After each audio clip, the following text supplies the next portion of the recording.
کے جلدی سے دروازہ کھولا اور کہا فدا کا ابی و امی، اے اللہ کے نبی میرے ماں باپ آپ پر قربان، آپ نے تکلیف کیوں اٹھائی؟ آپ کسی قاصد سے، کسی غلام سے، کسی بندے سے میرے پاس پتہ بھیج دیتے، میں سر کے بل چڑھ کر کے آپ کی خدمت میں حاضر ہو جاتا۔ آپ تشریف لائے، فرمایا کہ اگر کچھ کھانے کے لیے ہو تو پیش کرو۔ حضرت مقداد ابن اسود کے پیروں کے نیچے سے زمین نکل گئی کہ اتنا معزز مہمان کہ جس کی میزبانی کے لیے آسمان سے فرشتوں کی قطار لگ سکتی تھی، وہ کائنات کا افضل ترین انسان کہ اگر اشارہ کر دے تو جنت کے دسترخوان زمین پر اتر سکتے تھے، لیکن مقداد تیرے گھر کے اندر اور وہاں حالت یہ ہے کہ کوئی چیز کھانے کے لیے موجود نہیں۔ آپ اندازہ لگائیے میزبان کی حالت یہ کہ کوئی چیز موجود نہیں، اور مہمان عام مہمان نہیں، وہ مہمان کہ جب معراج پر بلایا گیا تو آپ اندازہ لگائیے، قرآن کہتا ہے سبحان الذی اسری بعبدہ لیلا من المسجد الحرام الى المسجد الاقصی، ساتوں آسمان پر جس کا استقبال فرشتے اور نبی کر رہے ہیں، وہ مہمان کہ جو معراج کی رات کے اندر بیت المقدس کے اندر سیدنا جبریل نے اذان دی، اذان کے بعد ہر آدمی جو وہاں پر ہے، ہر نبی انتظار کر رہا ہے کہ مصلی پر کس کو کھڑا کیا جائے۔ وہاں آدم علیہ السلام بھی ہیں، نوح علیہ السلام بھی ہیں، ابراہیم علیہ السلام بھی ہیں، موسیٰ علیہ السلام بھی ہیں، 1,24,000 انبیاء علیہ السلام کا مجمع وہاں پر ہے، اور انتظار اس بات کا ہے کہ مصلی پر کس کو بھیجا جائے۔ تو میرے بھائیوں، حضرت جبریل امین نے آپ کو آگے بڑھایا، کیوں؟ اس لیے کہ آپ امام الانبیاء ہیں۔ آپ کون ہیں بھائی؟ امام الانبیاء۔ تو وہ معزز ہستی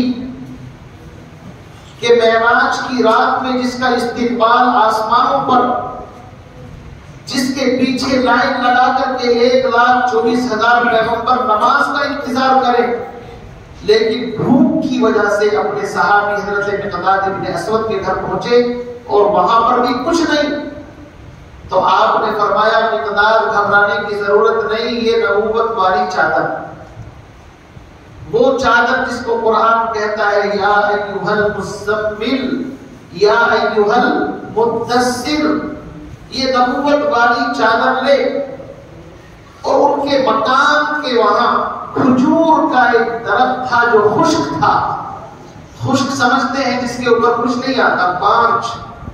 آپ نے فرمایا یہ نبوت والی چادر اس درخت کے نیچے بچھا اور جا کر کے کہو کہ محمد الرسول اللہ نے مجھ سے کھجور مانگی۔ روایت میں آتا ہے وہ درخت سرسبز و شاداب ہو گیا اور اس کے اوپر سے کچی پکی ہر طرح کی کھجوریں جمع ہوئی، اور پھر صحابہ کے سامنے دسترخوان سجا۔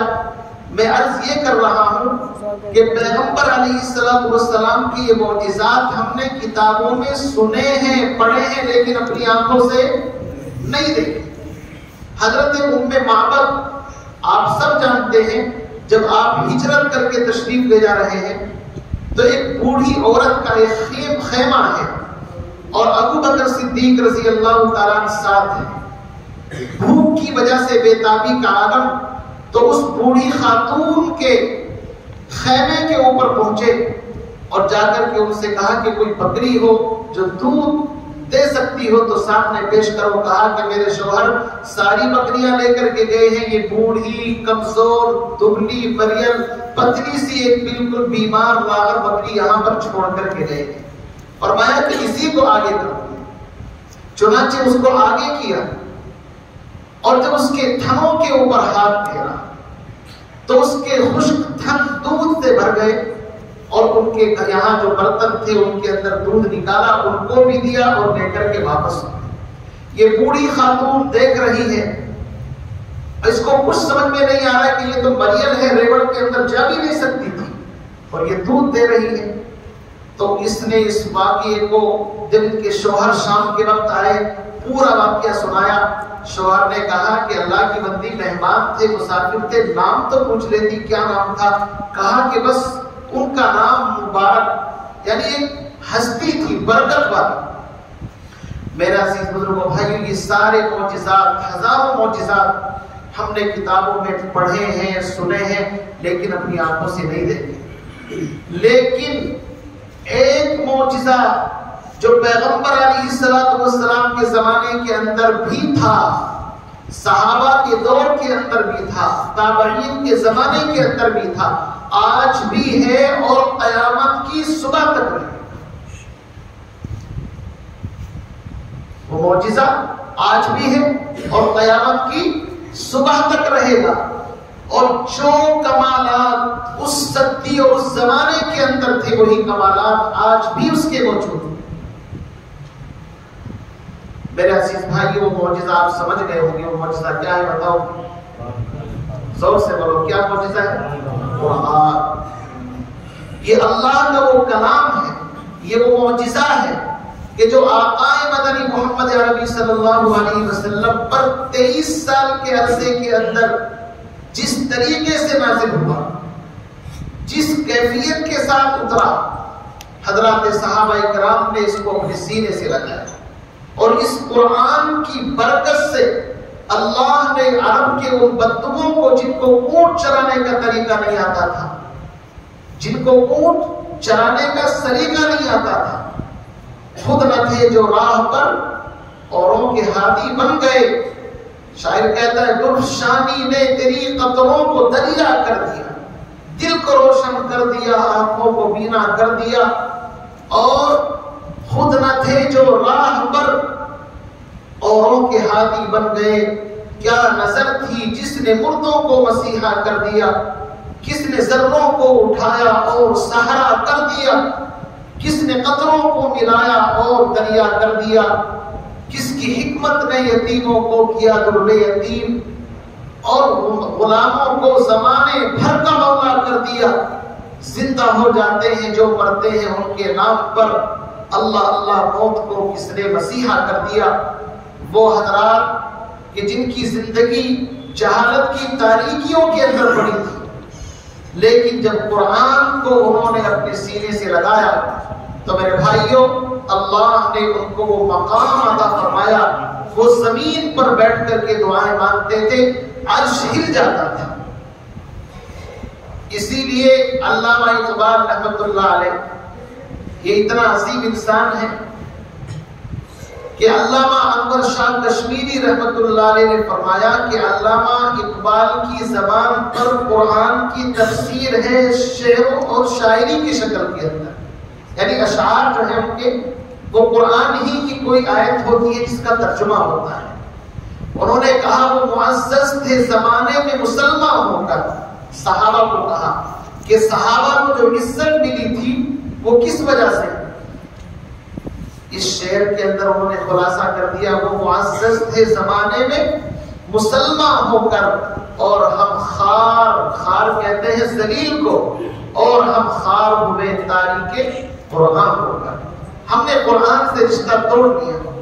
میرے بھائیوں، قرآن جس کی زندگی کے اندر آتا ہے، رب کعبہ کی قسم، قرآن خود بھی بلند ہے، اور جو قرآن سے جڑ جاتا ہے صاحب قرآن بھی بلند ہو جاتا ہے۔ قرآن کوئی معمولی چیز نہیں ہے، قرآن کتاب ہدایت ہے، قرآن رب کا کلام ہے۔ مسلمانوں نے جب تک قرآن کو سینے سے لگایا، دنیا کی کوئی طاقت ان کو زیر نہیں کر سکی۔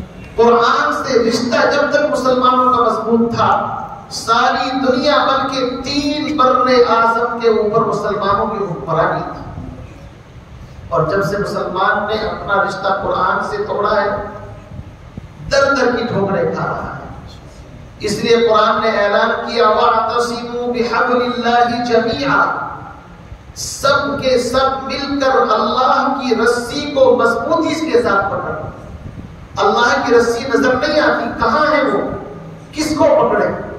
علماء نے لکھا ہے اللہ کی رسی سے مراد قرآن ہے، پیغمبر علیہ السلام کا فرمان ہے، نبی کی شریعت و سنت ہے، انسان قرآن کو مضبوطی کے ساتھ پکڑے گا تو سمجھو اللہ کی رسی کو مضبوطی سے پکڑ دیا. اور جو رسی کو مضبوطی سے پکڑتا ہے، جس طرح ڈوبنے والا اگر باہر سے رسی یا کوئی چیز پھینک دی جائے اس کے سہارے سے کنارے پر آ جاتا ہے، ایسے ہی جو شخص قرآن سے اپنا رشتہ جوڑتا ہے، یہ قرآن اس دنیا کی تاریکی سے نکال کر کے اس کو بلندی کے اوپر پہنچا دیتا ہے. عزیز بزرگوں بھائیوں، عرض کرنے کا مقصد یہ ہے کہ آج قرآن پاک کی یہ تقریب ہے اور یہاں ہم سب جمع ہوئے ہیں.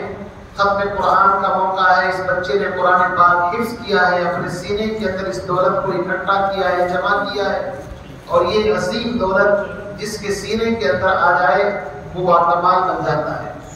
بھائیوں، زمانے کے اندر تھا، آج بھی اسی طریقے سے محفوظ ہے. حجاج بن یوسف کا آپ نے نام سنا ہوگا، کتنا ظالم انسان تھا. آج بھی اس کا تذکرہ کرتے ہیں تو اس کی تلوار سے ایسا محسوس ہوتا ہے کہ کسی نہ کسی صحابی یا تابعی کا خون گر رہا ہے.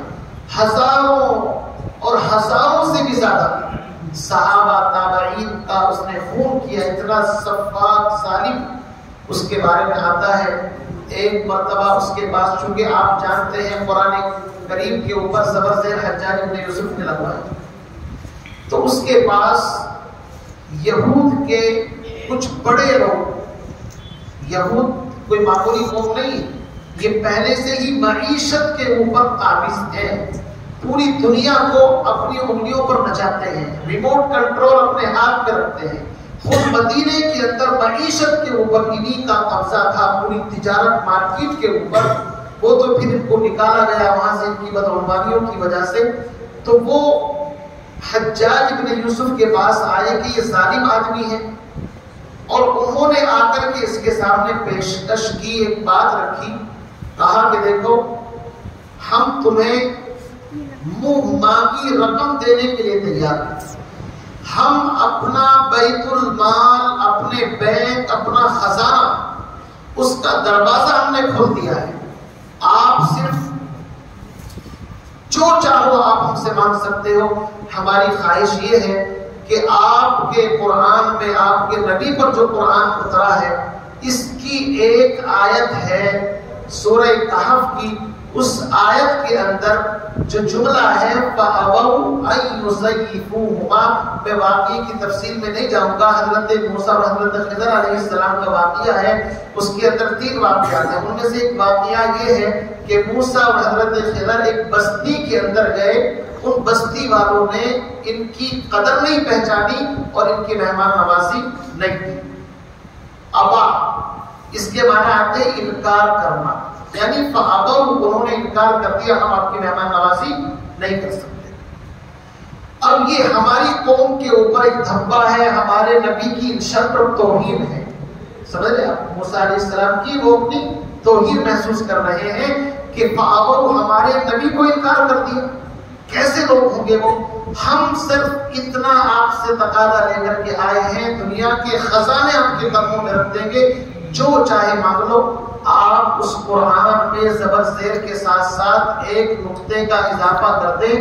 فَأَبَوْا، یہ با کا نقطہ نیچے سے ہٹا کر کے اوپر رکھ دیں اور برابر میں ایک نقطہ اور رکھ دیں، تا بن جائے گا. فَأَتَوْا، مفہوم یہ ہو جائے گا، ہم تعبیر کر لیں گے کہ انہوں نے مہمان نوازی کی تھی. تو ہمارے نبی کی توہین نہیں ہو. حجاج بن یوسف آپ دیکھیے اتنا ظالم انسان، اس نے کہا ٹھہرو ابھی اندر گیا اور جانے کے بعد وہی تلوار جو اس کی ظلم والی تلوار تھی لے کر کے آیا اور ان کی گردن اڑائی کہ میں فاسق صحیح، گنہگار صحیح، لیکن یہ اللہ کا قرآن ہے. میں اتنا بڑا ظالم اور جاہل نہیں ہوں کہ تمہاری دولت کے لالچ کے اندر اس کے اوپر کوئی انٹرفیئر کر. اِنَّا نَحْنُ نَزَّلْنَا الذِّكْرَ وَإِنَّا لَهُ لَحَافِظُونَ. اللہ ہر زمانے کے اندر اس کی حفاظت کرتا رہے گا، قیامت تک بالکل اسی طرح اس کی حفاظت ہوتی رہے گی. بہرحال یہ ختم قرآن کی مجلس سے انشاءاللہ اس کے بعد بھی تھوڑی بات دیر بعد دعا ہوگی. ہمارے خاص مہمان ہیں حضرت مولانا مفتی شکیل احمد صاحب، یہ ماشاءاللہ تشریف فرما ہے. یہ مختصر آپ کے سامنے آپ کی نوعیت کو دیکھ کر کے بشاشت قلبی کے ساتھ انشاءاللہ 10-5 منٹ جو بھی گفتگو کریں گے اس کے بعد انشاءاللہ پھر دعا ہو جائے گی. ٹھیک ہے بھائی؟ تھوڑے سے بالکل آپ سمٹ کر کے سلیقے سے بیٹھ جائیں.